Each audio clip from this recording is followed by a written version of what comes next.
Ya, Assalamualaikum warahmatullahi wabarakatuh. Perkenalkan, nama saya Jepang Febriana. Saya dari program studi Sarjana Kesehatan Masyarakat, Sekolah Tinggi Ilmu Kesehatan dan Masyarakat Bandung. Di sini, saya akan mencoba untuk menjelaskan tentang pengolahan sampah berbasis low carbon education yang ada di sekolah.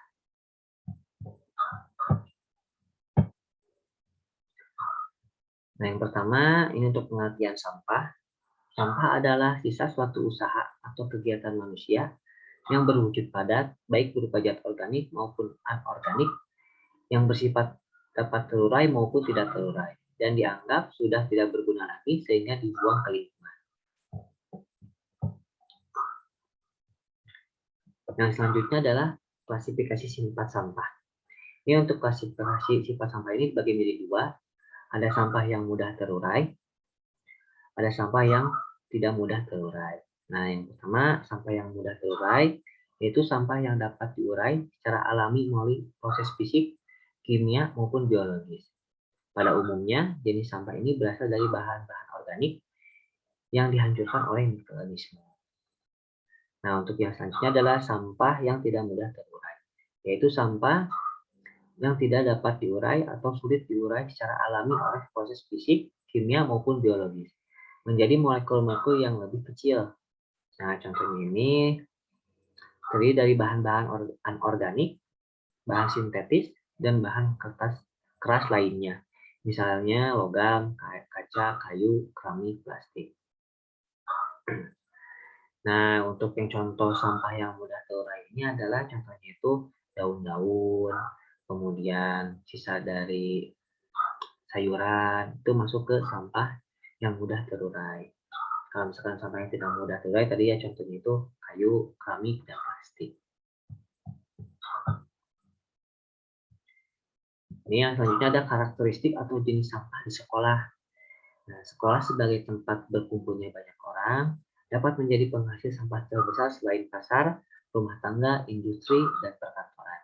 Secara umum, sampah dapat dipisahkan menjadi dua, yaitu sampah organik dan sampah anorganik. Nah, untuk sampah organik ini tadi ya sampah yang mudah terurai. Itu sampah yang mudah busuk berasal dari sisa makanan, sisa sayuran, kulit buah-buahan, sisa ikan, dan daging. Sampah kebun, contohnya itu adalah rumput, daun, dan ranting. Itu masuk ke sampah organik. Kemudian yang kedua adalah sampah anorganik. Ini sampah yang tidak mudah terurai.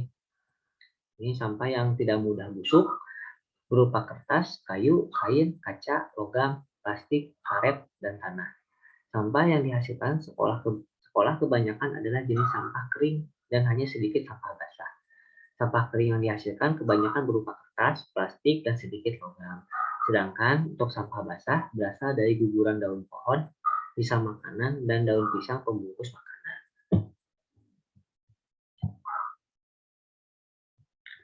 Nah, yang selanjutnya itu adalah daur ulang dengan konsep 3R. Nah, untuk pendauran ulang ini, untuk pengertiannya terlebih dahulu, yaitu proses untuk menjadikan suatu bahan bekas menjadi bahan baru, dengan tujuan mencegah adanya sampah yang sebenarnya dapat menjadi sesuatu yang berguna. Mengurangi penggunaan bahan baku yang baru, mengurangi penggunaan energi, mengurangi polusi, kerusakan lahan, dan emisi gas rumah kaca jika dibandingkan dengan proses pembuatan barang baru. Kemudian, daur ulang juga salah satu strategi untuk pengolahan sampah padat yang terdiri atas kegiatan pemilahan, pengumpulan, pemrosesan, pendistribusian, dan pembuatan produk atau material bekas pakai. Dan komponen utama dalam manajemen sampah modern, dan bagian ketiga dalam proses hierarki sampah keempat. Ini untuk yang pengertian 3E-nya di sini ya, di pengolahan sampahnya. Ini untuk pengolahan sampah ini, pemilahan yaitu memisahkan menjadi kelompok sampah organik dan non-organik, dan ditempatkan dalam wadah yang berbeda. Jadi di sekolah itu wajib ada tempat sampah yang membedakan karakteristiknya tersebut. Ada yang organik, itu yang sampah yang tadi ya, yang mudah terurai. Kemudian ada juga tempat sampah yang non organik, yaitu sampah yang tidak mudah terurai, yang tadi yang plastik, botol kaca ya. Kemudian pengolahan dengan menerapkan konsep 3R ini, yang pertama ada reuse, penggunaan kembali, yaitu menggunakan sampah-sampah tertentu yang masih memungkinkan untuk dipakai, penggunaan kembali. Contohnya itu adalah botol-botol bekas. Kemudian reduce itu pengurangan, yaitu berusaha mengurangi segala sesuatu yang dapat menimbulkan sampah serta mengurangi sampah-sampah yang sudah ada. Nah, untuk pengurangan ini, kalau misalkan untuk tempat minum, buat adik-adik atau rekan-rekan semua, itu bisa membawa tempat minum dan tempat makan sendiri dari rumah. Itu juga salah satu untuk mengurangi sampah yang ada di sekolah. Kemudian yang ketiga adalah recycle, itu daur ulang, yaitu menggunakan sampah-sampah tertentu untuk diolah menjadi barang yang lebih berguna.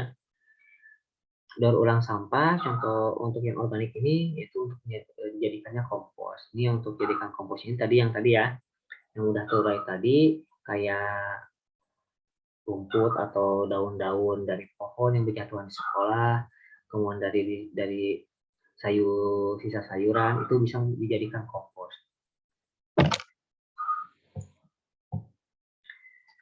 Nah, ini yang selanjutnya, penerapan low carbon education atau EC di sekolah, yaitu yang pertama dapat melakukan pengomposan dari daun-daun yang ada di sekolah.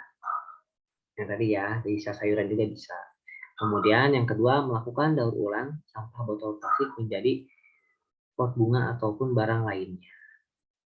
Jadi yang bekas botol-botol tadi, botol aqua misalkan, kita bisa dijadikan pot atau hiasan-hiasan yang ada di sekolah. Kemudian membuat bubur kertas dari kertas yang sudah tidak terpakai kembali menjadi kerajinan.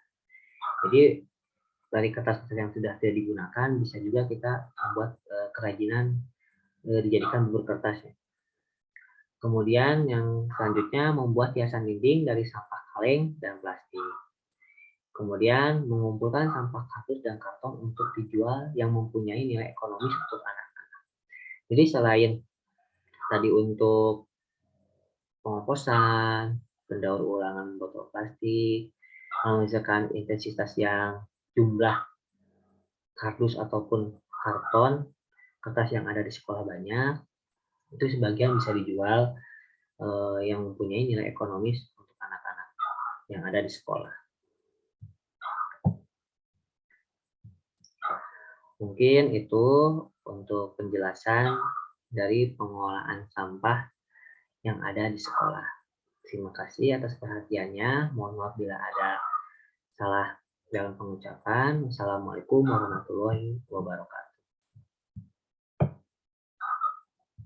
Waalaikumsalam warahmatullahi wabarakatuh.